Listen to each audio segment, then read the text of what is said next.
Hello friends, welcome to my YouTube channel. Friends, आज की कविता है द स्नोमैन, जो कि वॉलेस स्टीवंस के द्वारा लिखी गई है।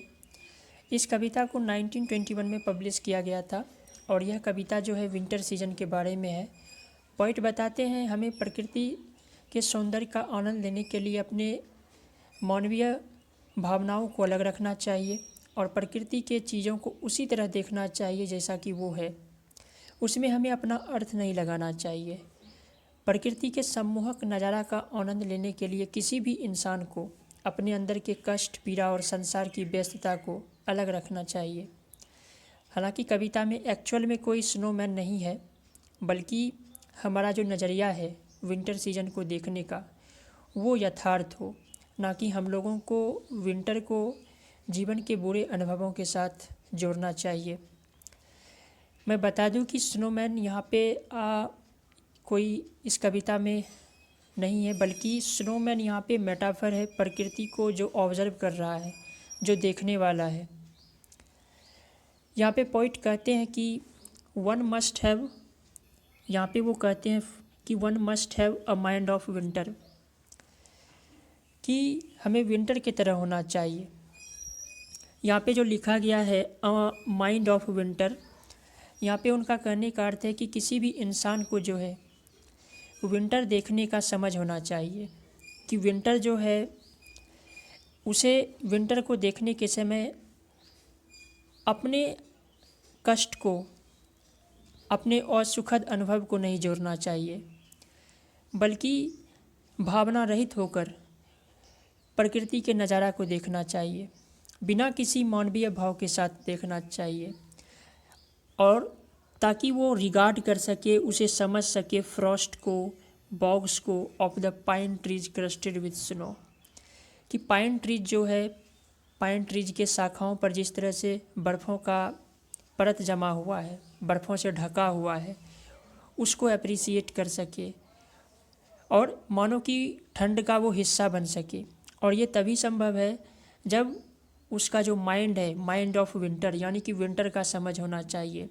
विंटर का समझ, जैसा कि मैंने बताया, कि जब वो भावना रहित होकर प्रकृति को देखने के समय बिना कोई अर्थ के साथ या बिना अपने अंदर के कष्ट को इस प्रकृति के साथ जोड़े बिना जब वो उसे देखेगा, तो उसे अच्छी तरह समझ में आएगा फ्रॉस्ट के बारे में, the बॉग्स of the pine trees crusted with snow, जिस तरह से पाइन ट्रीज के शाखाओं पर जो स्नो है, बर्फ़ों का चादर है, उसे वो देख सकेगा, उसको वो अप्रिसिएट कर सकेगा।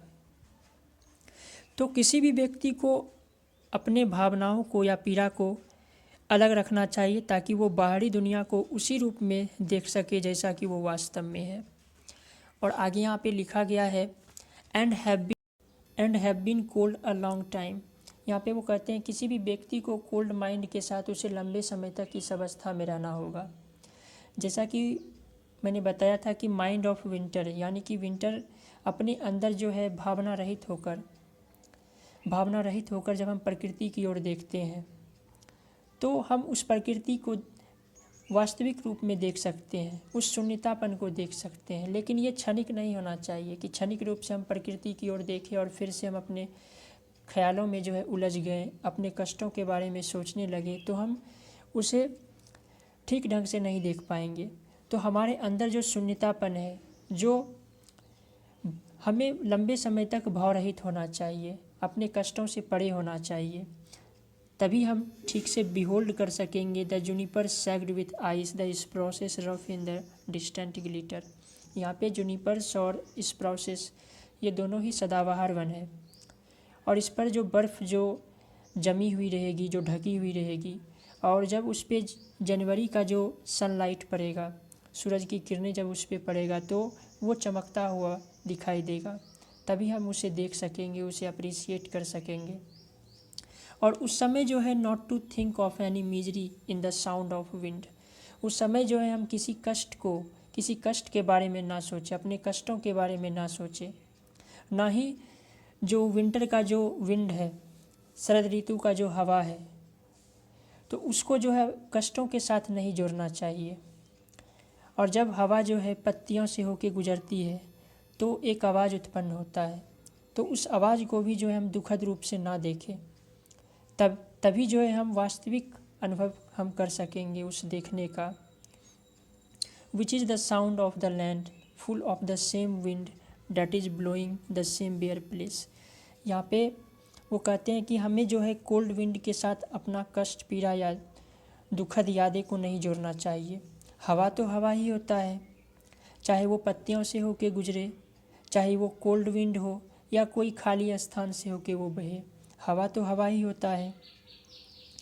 इसलिए लिसनर जो होगा, जो उसे सुनने वाला होगा, तो शरद ऋतु के गरजते उस कोल्ड विंड को के साथ अपना कोई मानवीय भाव जो है वो उसे नहीं जोड़ना चाहिए।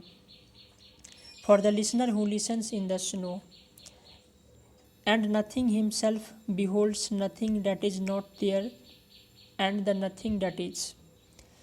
यहाँ पे वो कहते हैं कि जो ऑब्जर्वर होगा, जो प्रकृति को जो देखने वाला होगा, बिना कोई मानवीय भाव या नज़रिया के बाहर कुछ भी नहीं देख सकता है।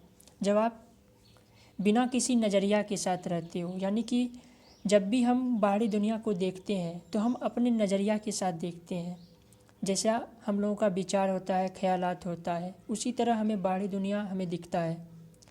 तो यहाँ पे वो कहते हैं कि जब हम प्रकृति को ऑब्जर्व कर रहे होते हैं और हम खुद ही बिना कोई मानवीय भाव के साथ, जब हमारे अंदर कोई नज़रिया नहीं रहता है, तो बाहर भी हम कुछ देख नहीं सकते हैं।